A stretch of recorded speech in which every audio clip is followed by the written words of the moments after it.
Guys, we are going to have to jump into League of Legends. That is what we're here for after all, if you guys did remember. So MVP chose blue, I believe, for game number 1. And now MVP find themselves on blue. Maybe I'm wrong on that one. I think BattleComics chose red. All right, let's go with that one. And MVP chose blue this time around. Regardless, there's an agreement from MVP that blue side is where they want to be. They're going to really want to find a tank on the blue side, but they left their top lane to second round. Now, if you're BattleComics, you're almost 100% certain a top laner will be taken in the first 3 picks. Let's see how that affects their choices, because maybe you can actually get an advantage in another lane, knowing that one role for sure will be locked in. They banned Aatrox instead of the Olaf this time around. That duck looked rabid in the BattleComics logo there. We don't want any rabbit ducks here, please. People have been talking about his eye and where it went. I think it's just a patch, but hey, I mean, you never know. Maybe it's just a giant hole in the side of his head. Speaking of a hole, there's a hole in the draft that can only be filled with Aatrox. He's first pick in this particular game. Aatrox going to MVP, not to Dove, who's the resident Aatrox, but Dove says, wait, I also play the champion against Aatrox, and I guess he's probably hoping for mid lane Aatrox, but I could see ADD flexing it to top. You definitely get a feel that anybody on the side of MVP could play Aatrox. I mean, Pilot and Max. Who knows? Maybe they can even do it. We haven't seen Jungle Aatrox, but I mean, Yondu probably can pilot that as well. Why not? Was played by Max Laura for Misfits over in the EU LCS and looked pretty strong. And we've seen it in solo queue sparingly. Speaking of pretty strong, it seems like the agreement is that Tahm Kench isn't quite first pick, first ban, but is up there in terms of priority. The global is the big thing prize, but the W is always going to be relevant. Here's a duo lane we've seen a million times. Looks like it's going to be Ashe Tahm Kench against Zyra. You can see Max talking to Ian, or rather Pilot, about what this pick should be, and he seems to like the idea of Ashe. Morgana can be considered, and it was a great Morgana game from Joker, who paid off his great Morgana.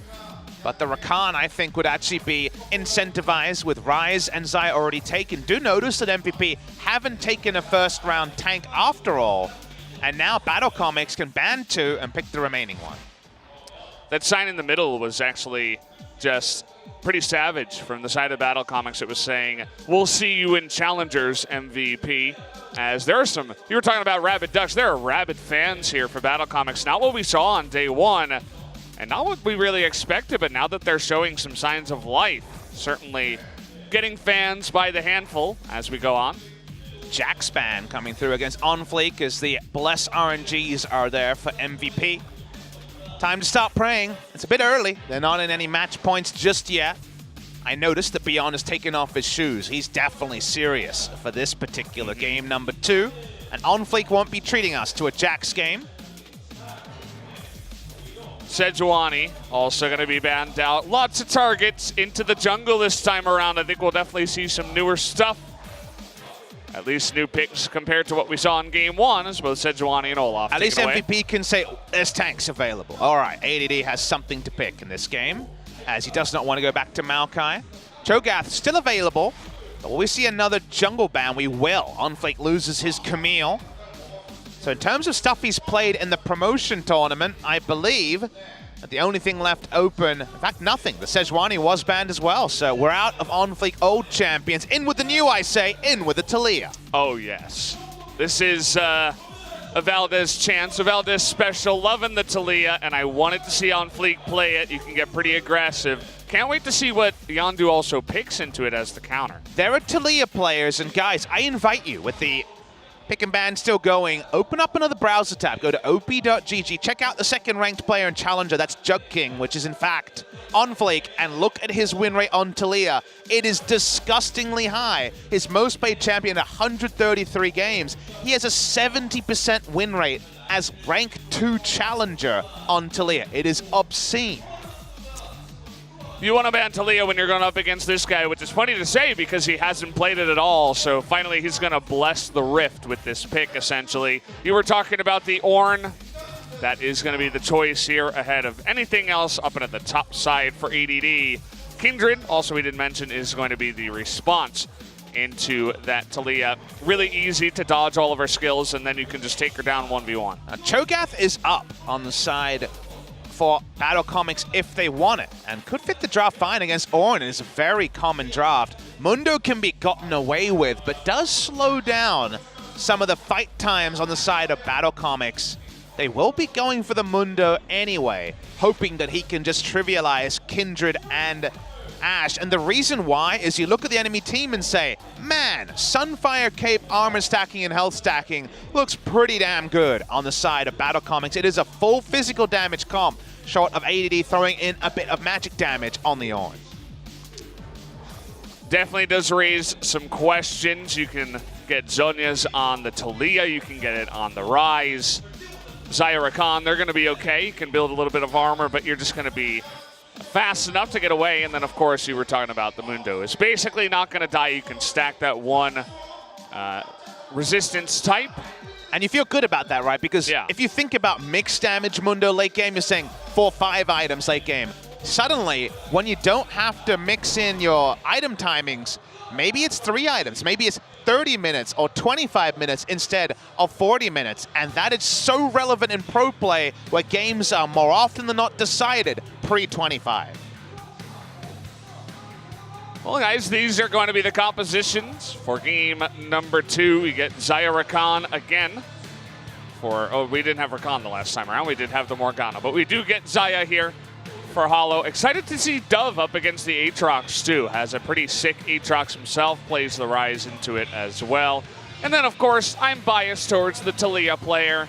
Definitely interested to see if On Fleek can get that 70% win ratio to 100 in this game, or if MVP is going to tie it up and make this interesting series. Either way, guys, the countdown has started. Let's jump into game number 2 of BattleComics up against MVP.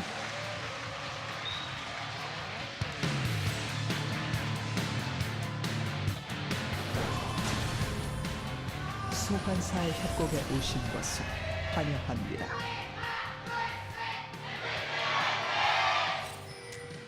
The guy who does the chant for the MVP team, that's the Bless RNG guy, by the way. So you can tell there's one fan who's the #1 fan of MVP. That's him.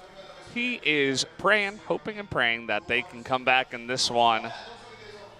Well, he wants to see the Doctor being out. No Doctor visits today because Dr. Mundo is so ready to go with stacking armor, Sunfire Cape into a second armor item, and it kind of locks out all of MVP's damage, which is pretty scary to consider.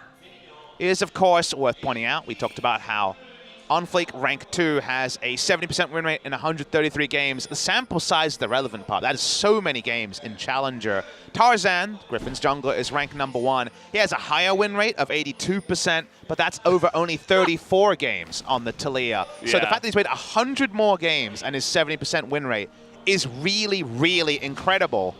For example, a interesting stat to compare it to is rank 5, called We Need, is known as a Poppy 1 trick. A Poppy only player has been top 5 challenger, kind of a replacement for Don't Remake Aatrox, the Aatrox main from the past. He's played 773 games of Poppy this year with a 58% win rate, which is just as incredible because it's 773 games at challenger. It's, you could say, pretty insane. And you're also comparing Tarzan to On Fleek. I was doing that a little bit earlier, but definitely it's a guy who is known as top 1, top 2 junglers in the world, perhaps, at this point. Maybe just behind Score. Karsa. Yeah, Karsa's up there too. But then there's this guy who's on a challenger team trying to make it into LCK. Did a good job of helping carry in game #1. Want to see if he can do it here on the Taliyah. Like I said before, if the Taliyah runs into the Kindred and you successfully dodge everything as Kindred, that can be a hard fight to win as Taliyah, especially early on. But On Fleek, just going to get that one Scuttle Crab and farm out his jungle. That's going to be it for him, and eventually look for some very effective ganks. Here's what I'll say about OnFlake. Whatever happens from this game onwards, I would be very surprised not to see him in the LCK next year. He has certainly shown a lot, and there are plenty of teams in the LCK who could do with a jungle upgrade. I would say that jungle is probably the weakest position in Korea after the first few names on the tier list. So, He's had a great start. I'm very excited to see this Taliyah that we've already put a lot of hype into. It is just one game on Taliyah, so who knows? Maybe it won't be the game for him, but definitely deserves a lot of respect for the pick. I do respect it.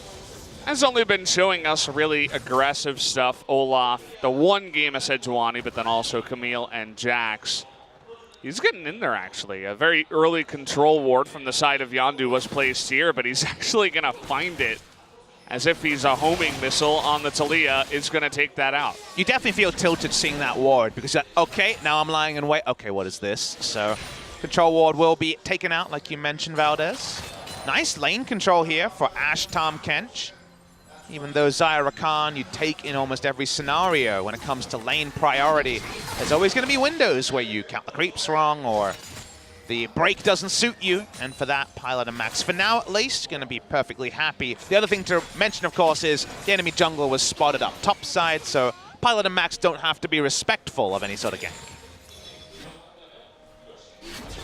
Oh man, they're being so aggressive. Hollow missing a couple of CS as well, and even some XP. And take a look at this positioning from Yondu, thinking about a dive in the bottom side. Is going to start up the Gromp first, and then consider it afterwards. He will back away because also consider he uses all three abilities on the Gromp, and that's another 10, 12 seconds of cooldown. So wasn't going to be a timing for that, but definitely was considering his options. Max wants it to be a one-sided trade, so just uses the Devour early. Remember, this is Devour nerf being live. Speaking of nerfs, Yondu walking up and on Flake, looking for his man. Gonna place that ward, make sure they have eyes on Yondu here. Taliyah definitely can burst this down. You gotta be careful. On Flake also does have his smite. Just gonna look for the smite, actually. They're gonna combo straight onto the Kindred here. First blood as Joker and the team all coming up to the mid lane. Was looking for Ian too, not gonna find that one. Almost using the Scuttle Crab as a bait to get the Kindred. Very, very decisive stuff from the side of BattleComics. The kill awkwardly does go to Joker though, rather than to one of the carries, but anything to slow down Yondu, who did, I believe, pick up. Yes, he did, in fact, pick it up. I don't know if he got a mark for that. I didn't see the animation for the mark. We'll see the replay here to know that. He did, yeah. Let's see if he actually did pick up the mark here. But he definitely got the Scuttle Crab. Watching the Scuttle Crab play, he did get the mark for. That's a very important thing to remember from all of this. Joker gets the kill. They can't chase on and get a summoner out of Ian, which would have been the icing on the top of the cake.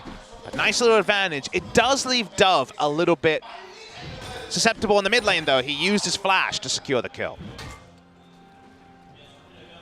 Could be an option here. Ian, though, not taking the cleanse into the Rise. You see that sometimes for that pressure. Can help out if they're looking for Dove, but if On Fleek wants to roll around, they could definitely get that ultimate at least out of Ian. With his flash available and the ultimate, he's not going to die straight up, but definitely could put on pressure in the lane. I think Ian took inspiration from Dove, who in this exact matchup on the Aatrox side took Ignite and solo killed a Rise at level 4, so sure, he's a great person to learn from when it comes to the mid lane Aatrox. Is Dove. Already talked about how he plays both sides of this matchup. Zaya Rakan Rise or Zaya Rakan Aatrox was basically exactly what Dove and BattleComics were taking every game in that Challengers Finals promotion tournament. So definitely very, very experienced on this setup. Speaking about plays around the mid lane, On Fleek is waiting for it here. Ian could try to bait him in here. Nice double knock up there from Ian. Is going to get Dove on in. And you said it before, no flash. He's dead meat. Nice dodge there by Yondu. And now we got an Ornn coming on in. On Fleek is going to be able to flash away from that to get to safety. But a nice little turnaround there by MVP. Love the patience from MVP, and just like we were talking about narrow win conditions, we have the looming Dr. Mundo takeover in this game. Mundo himself has actually gone for Magic Resist first. Now, Spirit Visage is a great item. Spirit Visage against this team is a lot of respect for Ornn's lane damage, and it does slow down some of the scaling. But Mundo Raid Boss is coming later. This is all about the W positioning from Ian. The moment the Dove got to the edge but couldn't actually get out, his life was void. trying to predict that flash. Thought that On Fleek would flash a little bit towards the right side, away from the Aatrox. A very smart flash there from On Fleek. Makes ADD look a little bit silly on the backside. Not sure if they would have gone for the dive afterwards, but either way, it was a nice play that I wanted to mention. Soar up here. I'd like to see him sit on Spectre's cowl and then just go full armor. I think Spirit Visage, while it, again, it has that amazing synergy with Mundo, especially after level 11, because at one point the ult is still a bit of a one-point wonder there. 2 and 3 is much stronger. I think right now, any more into Magic Resist could definitely be turned around against BattleComics. Bot side, about 2-wave advantage coming through is, speaking of the Mundo, he's coming for a bit of a roam. This is optimistic gank timing. Ian still has his flash, but does not have his ultimate, more importantly. So if Ryze was able to get that lockdown, they could have perhaps comboed, and with how tanky the Mundo is, maybe you try to go for it. Not super tanky this early, though, as you were mentioning. They're not going to take the risk. They'll just let it happen. ADD, for the second time, coming down towards the mid lane, always threatening. If Owen has river control, it's one of the few top laners where it's so relevant, because if he can pick up every honey fruit as he pops into the river and then roam mid lane, he can, of course, interact with mid lane from far away. He has so much control because he can buy items, get back to full health and mana, and gank mid lane in pretty much the same order. So whenever you control the river as a top lane Ornn, you actually have a lot of different options. A great point to remember for solo rank, but also for competitive play. In here, not able to make the connection onto Dove, but you'll notice that On Fleek was waiting nearby just in case. Pretty low on mana. Would love to go back and finish off that Runic Echoes before he does return into the matchup. Yondu here, curious about how many marks he has after getting that first one. I want to say it's 2, but we'll get that information very soon. Get the confirmation there. Went for Warrior. A lot more normal a choice in the LCK compared to the Devourer that some people situationally go. So far, everything pretty standard between the two. As here comes Joker, just going to get the Devourer out. Now, this is a more relevant cooldown than previously. There is about 20 seconds of duration to try to abuse. That's why On Fleek is jungling bot side, but for now, not actually going to be pushed up. Look at the play here from Yondu. The mark is over on the right side, which baits On Fleek into going and taking that away. But now Ornn and the Kindred able to take down this Rift Herald very fast. The ping does go onto it. Looks like they're going to go for the trade of the Mountain Drake, but Ian is here. He was trying to avoid wards and come in for a gank, and then was semi-surprised to see the Drake started. Yeah. Pretty funny. So Rift Herald does go to the side of MVP. BattleComics here, just going to take away this Mountain Drake in the trade. Taliyah very fast, as is Kindred in taking out these objectives. So much gold spent on Spirit Visage. This is a great timing for Rift Herald. End the lane on the Mundo. Keep the pace high, MVP. Do your best BattleComics impression in this game. And maybe Mundo won't overtake. Again, not a big fan personally, but that's a decision made by Soar, as apparently Pilot and Max weren't talking too much about the Abyssal Voyage. Max does first and asks questions later. He is the alpha of that bottom lane. We've known that for a long time. He gets away with so many support picks that other people would not. He's played 2 games of the Scion now, about 5 of Vel'Koz. He does like playing it his way. Ian going to move back on his quest for his Black Cleave, just the Merc treads, try to deal with the Ryze trades. A decent amount of dashes on the side of MVP when I think about it. Aatrox, Kindred, and Ornn all got one. Could be relevant in terms of team fight damage. Sometimes the Taliyah lays down some perfect rocks on the grounds and you just don't see it. And especially, you know, 2-3 items into the game, especially if the Taliyah is getting fed. You take a hefty amount of damage, especially that Kindred. Just a small point, as we do have a little bit of a lull here in this game. No one's getting fed in this one, Valdez, when it comes to the early game. Kindred herself is about 2.5 camps ahead, and I guess farming is more relevant at this point. Yondu clearing the Krugs, going to take out a ward as well. Plenty of control wards in the inventory from the side of MVP, which is good to see. There was actually a 2-stack coming through from Yondu. Back away here, and I feel like every MVP team fight should be in their advantage. especially because the Mundo is still quite a long way away from being a raid boss. Take a look at this. Who's baiting who is the real question. Hops away, and that's a little bit obvious as to who's on the other side. OnFleek gonna try his combo onto the Tom Kench. That was a really poor game of charades. Everyone knew what was going on both sides. But at the end of the day, it does end. How about a blue buff to your Ornn? Spirit Visage means he's not going to be doing too much damage, but his wave clear is going to be really consistent with that blue buff. OnFleek going to be spotted here. Uh-oh, really hard position. Knows he has to flash away early, away from that one. Dove now taking a huge amount of damage on the backside as he was the one thinking that they were baiting Ian in. So nice little positioning there from Yondu, whose Kindred has been impressive so far this game. That's about a 900 damage trade from MVP and nothing gained on BattleComics. Great time to put down the Rift Herald. You know that Taliyah at best is at half health and trying to get some health through the jungle.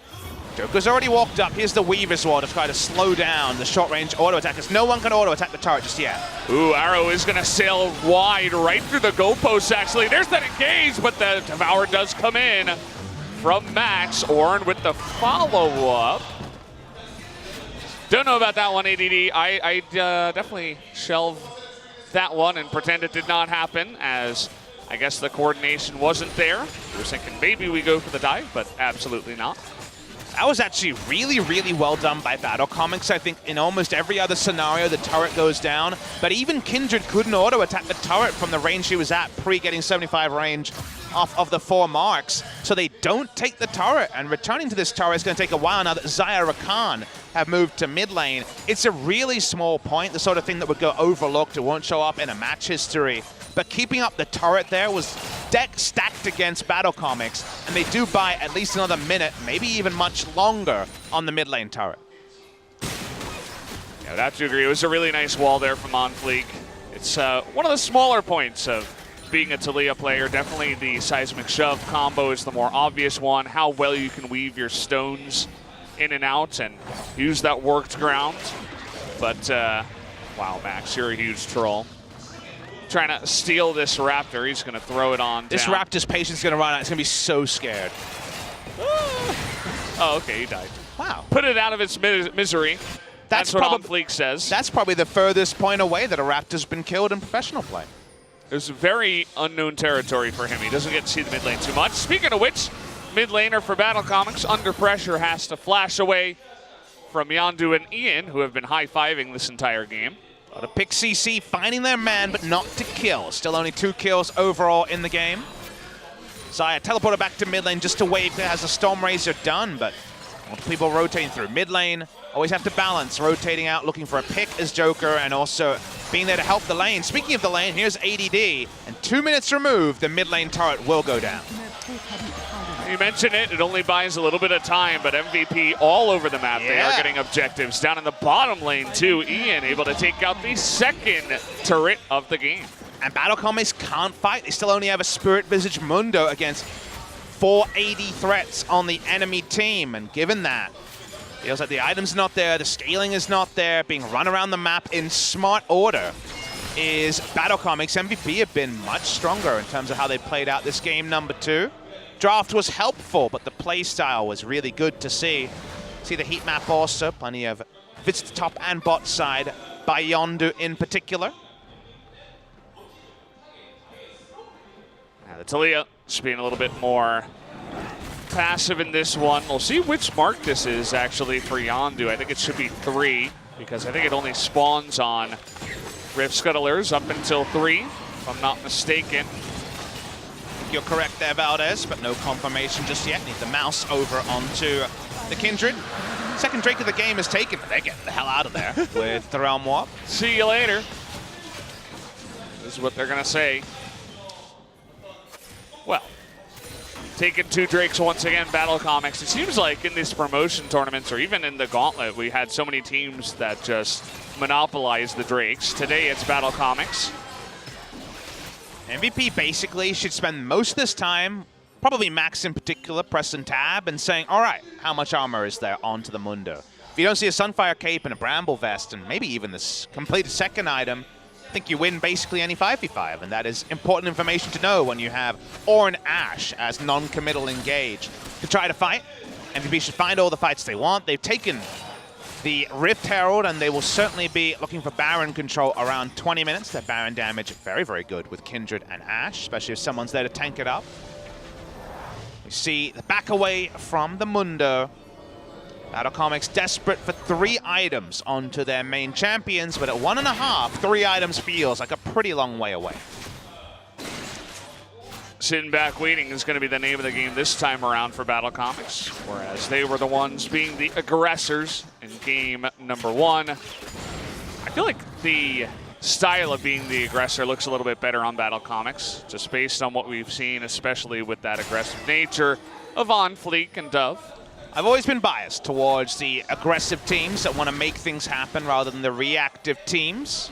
Just a style preference, because I think playing aggressively you force mistakes, whereas playing defensively, game can get away from you, and you're relying on enemy mistakes. So I'm always on the proactive side. So always happy to hear the proactive team doing better. As MVP pushes through top side, looking for a pick onto Dove. This is really aggressive, but that Ashe arrow sails wide. Dove's got his Nikes on today. He's just been able to get away from so many ganks so far in this one. On Fleek really having trouble hitting anything. I mentioned the 3 dash is not good if you're on stones, but if you're just not in danger, you're going to get away from that Talia every single time. That's exactly what we're seeing. Even the Devour helping out on the less mobile Ashe. Mundo doing Mundo things. No level 16 yet. That's always a sign, as well as, I guess the Weaver Sword was used.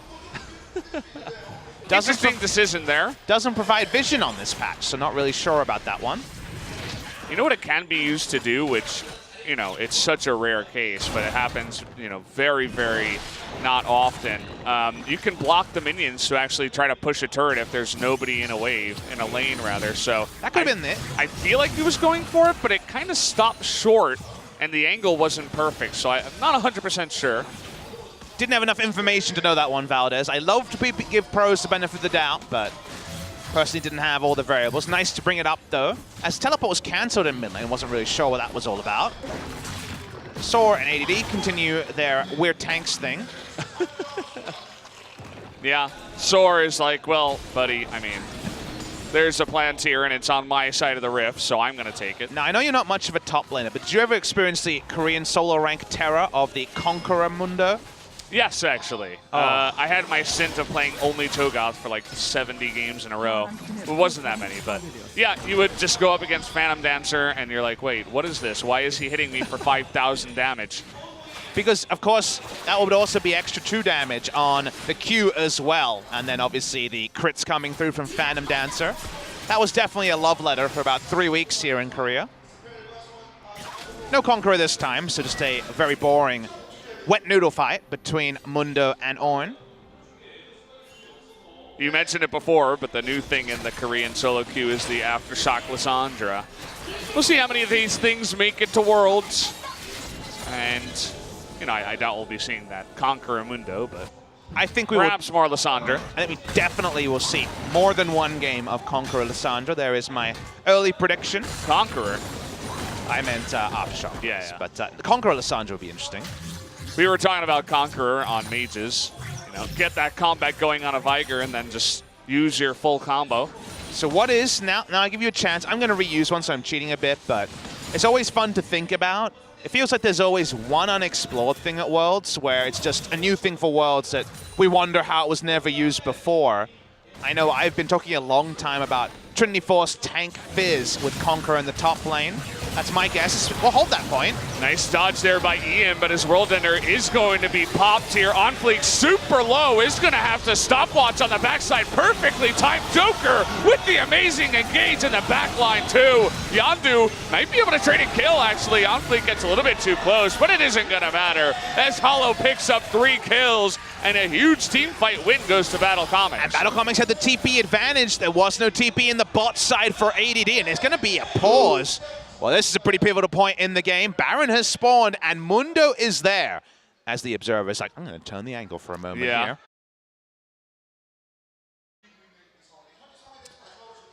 Welcome back to the Papa's Mad Life podcast, part 2, season finale here at SPO TV. We are just getting into the chrono break situation, guys. It's going to be right before the team fight started in the top lane at 22:07. And the chrono break, because it affected MVP, they get to choose whether or not they wanted to have it. They chose to have it. And so it's just about done, guys. I'm here with Papa Smithy, the man himself. Hope you guys had enough time to poke over to the store and buy your Thresh skin and whatever else we advertised in the meantime. Your support keeps us going here when it comes to League of Legends esports. And we have to remember, it's only game number 2, Valdez. Feels like MVP were in a really good spot, and that team fight undid a lot of their good work in the early game. So now we're looking into whether you imagine this is going to lead to a lot of inaction. Everyone going to back away, you'd imagine, when we actually do get back onto the Rift. But we'll get that confirmation very shortly, it sounds like. Here's the unpause. Does he just flash away? He doesn't need to. Yeah, he knows he's there. Unfortunately, that means the fight will not happen, and this is what I was talking about. We had to do the chrono break before, but it does mean that there will be another pause here. As, again, I mean, there's going to be just no fight. And I wonder what the problem is this time.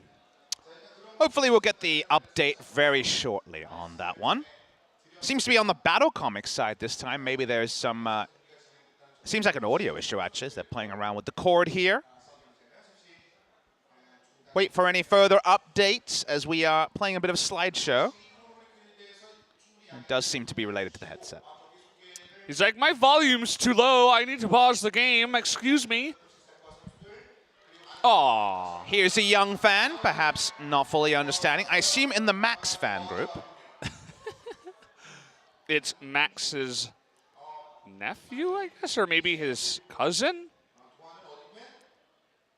I'm pretty sure it's his cousin. Well, she was definitely pro, or the kid there was definitely pro the pause. Mother definitely was. And it just seems like it was a quick on-off issue with the headset. The mic goes off. Okay, here we go, guys. Ready to go into the game once again. No team fight on the top side, as we mentioned. Max just cycles through here, wants to go back to exhaust. I noticed the barrier. Back into the League of Legends we are. Back at SPO TV, game number 2, 1-1 if you're joining us late. The action seemed to actually give it over to BattleComics, and if you remember our issue with the enemy comp here, let's hold that point as MVP won chase for a kill. Joker a little bit too deep there. He's busy working on his mic, but actually nearly got caught, had to flash away. Let's once again go over the win conditions. Remember, this Mundo looks set up to answer the only physical damage comp on the side of MVP. That's why the previous team fight, going the way of BattleComics, could have closed the door, as we're closing the door on Valdez's mental. He actually hit the table there because of our third pause of the game. I hope this is not going to be Tom Kench Devour Max related. says, I can't use my Devour. Imagine if that happened. So I actually cast a game with Pastry Time. It was Invictus Gaming versus WE, where the IG jungler, we had so many pauses and restarts and pauses that the IG jungler couldn't use his flag for the rest of the game. This was after 30 minutes worth of pause because of connection issues. So we had to remake the entire game. That was 30 minutes in and at about 45 minutes worth of pause. So that sounds can happen. like a fun podcast. This was 2012, so a lot has changed. But, yeah, there is definitely the potential for that to happen. We didn't have an official podcast back then. And definitely not the amazing sponsors and professional players waiting for us to talk. Definitely not. But it seems like they want to get the most out of the podcast today as well. We have no information about what the problem is just yet. Going to try to get that information to you guys as soon as possible. Just means we got more time, Papa Schmishy. It's true. Podcast may have been on hold, but it seems like maybe we'll be releasing a few episodes today to celebrate the end of the season, but that's just a micro one. Back into the game here. Soria is going to ultimate here. Do they have enough damage? Tom Kent as well should have Pilot with him. It's 4-on-1 right now on the Mundo, and nobody can kill him. The wall comes through perfectly angled. Wasn't going to matter anyway. As that Mundo was getting away, he just doesn't take any damage. And that is worrying because we're only talking about one armor item complete onto Soar. He walks away, the Drake is started, but Dove continues his split push. Seems like BattleComics will give up the Drake. Drake is going to go to the side of MVP, but you can see how much BattleComics is getting on the map from this. The big roam into the bottom side, they get the mid turret, rather the first one, did a bit of damage to the top side, they get all this vision as well. Is this the tipping point? We're going to see an Arnold who will need to be max range. Oh, nice dodge here of everything by Joker into the Realm Warp. See you later. As Dove, he's played this champion before. That's a nice next level. Usually we're umming and ahhing about the amazing Realm Warp into the Baron pit to kill Baron fast. That one's pre-prepared. Everything's set up to allow the bot lane to escape. Wow. Nicely done. Squeaky clean coming through from BattleComics. They will not be punished in MVP. Bit of egg on their face. While it's not the teamfight loss that we saw before the chrono break, it does slow down their advance. And with a full AD comp, they are only 600, 700 gold ahead of BattleComics. They'd like to get a little bit farther ahead in this one. Try to pressure and put the game a little bit faster, but BattleComics doing a good job of waiting it out here. Once we hit that late game, the Xayah, Rise, and the Mundo are really going to be just crazily fed and very nicely scaling on their side. At least MVP was able to take the Mountain Drake. You don't want double Mountain Drake on the side of BattleComics with Talia, Rise, and Xayah. You're going to get rid of these objectives. So. Even Mundo's pretty good at taking Baron when it comes to top lane tanks, so definitely take your point, Valdez. Minimize the Mountain Drakes where you can.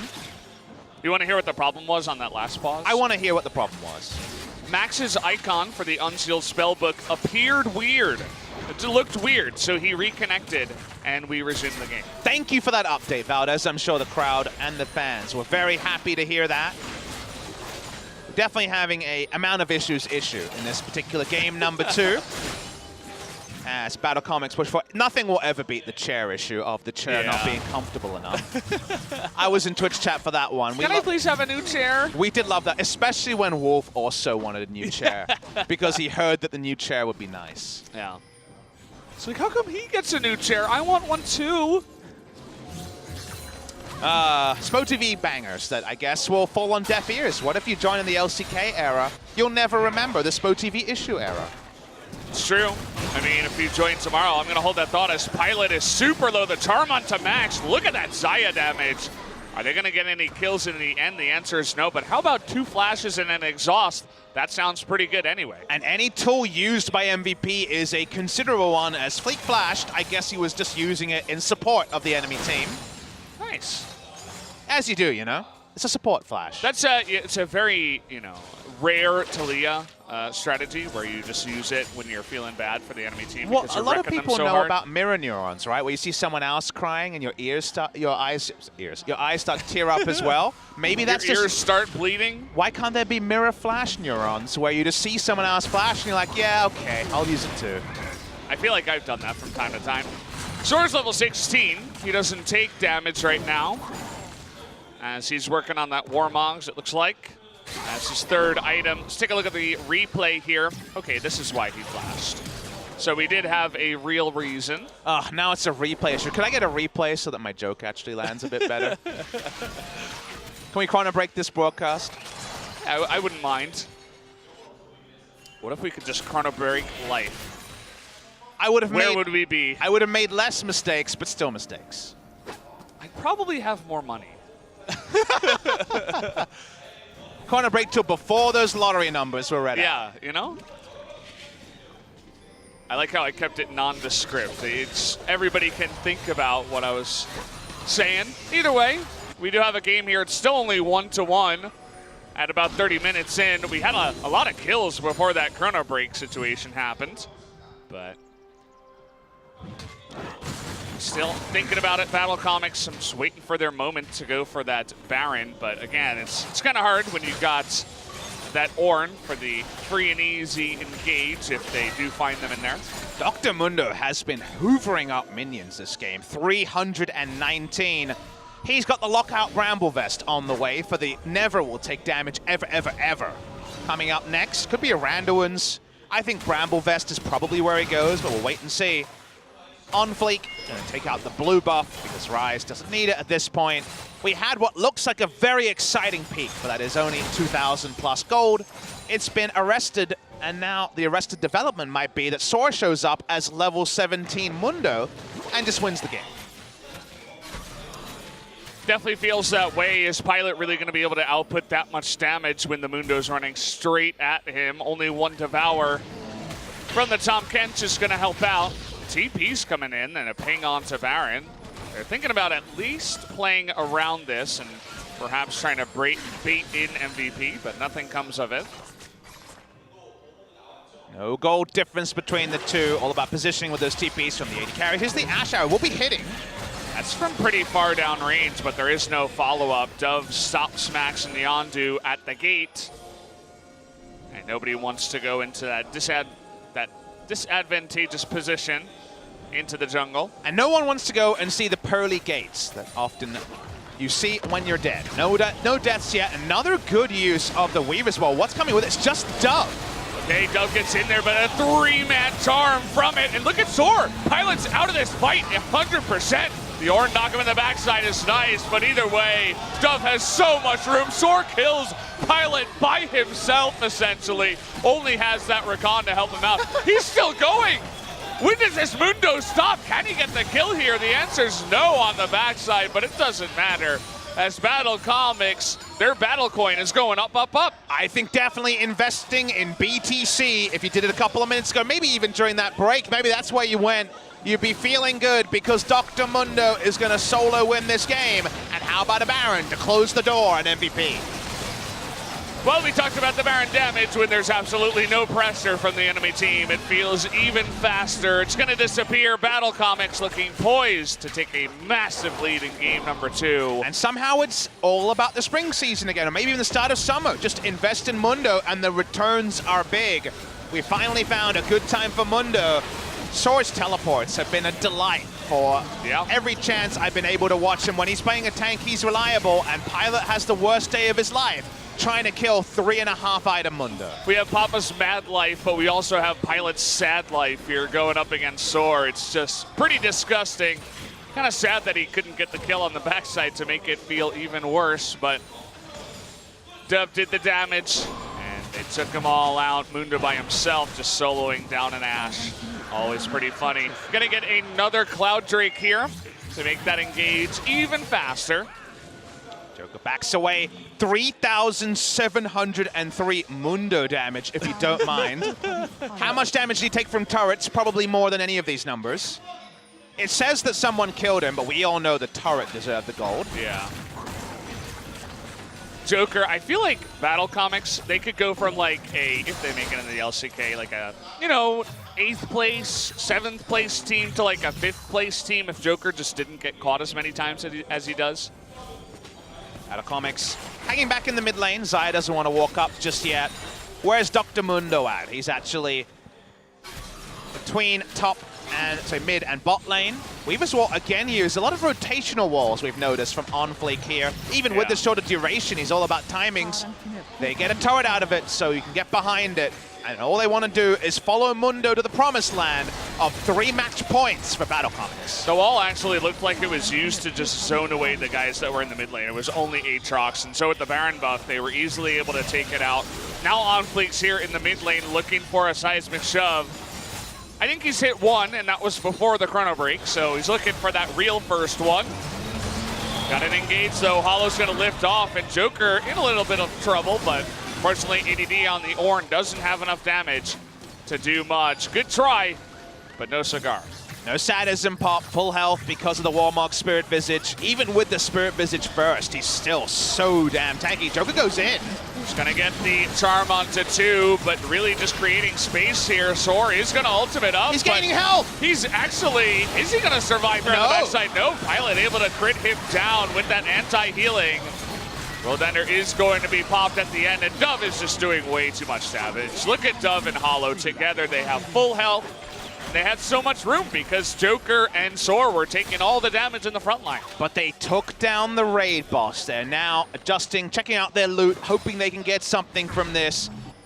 Now probably realizing they're not playing World of Warcraft, but they feel good about it, Valdez. He only had 1 kill too, so no extra streak or anything like that. Oh, no. Feels so bad. The experience bounty is good. He was level 18. Yeah. Dr. Mundo was gaining health for some of this, but finally the anti-healing comes on, and we do learn that raid bosses do die.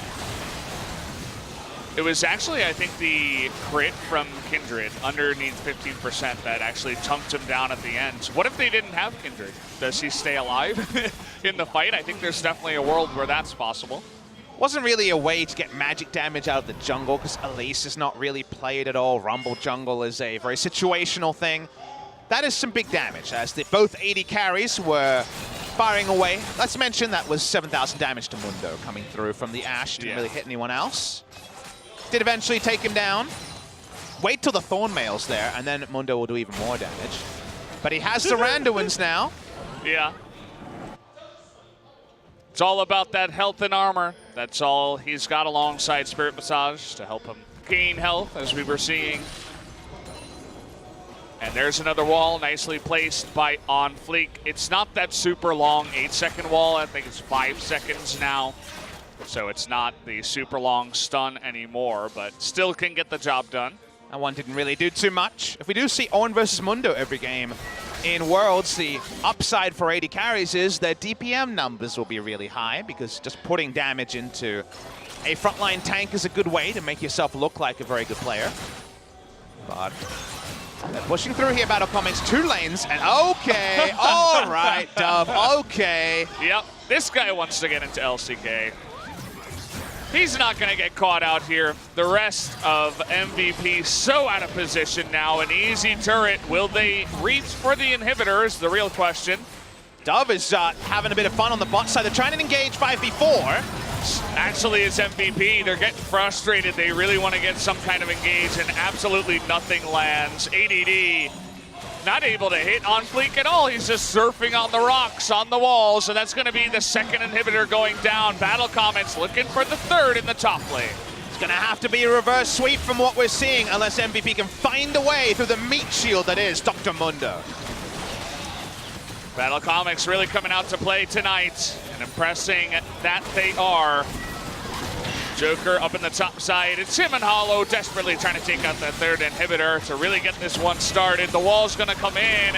Actually, they catch ADD here, but really just more zoning as they do pick that one up. We got 2 big objectives. Perfect timing for BattleComics to go back, buy a bunch of control wards, and take potentially both of these big objectives. And definitely no way to contest both if you're MVP. Maybe a way to contest one, but they need to hop to pushing out these waves so they're even to come close to doing that. On Fleek just stealing away Grobs on the back end. The full reset, opening up a Baron and an Elder, and then giving themselves plenty of time to talk about Game 3 because they've done 99% of the work of BattleComics. They have 1% remaining to put themselves 2-0 up in this best of 5.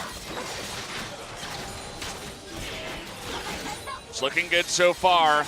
MVP, can they actually pull off the reverse sweep or the huge upset in this game?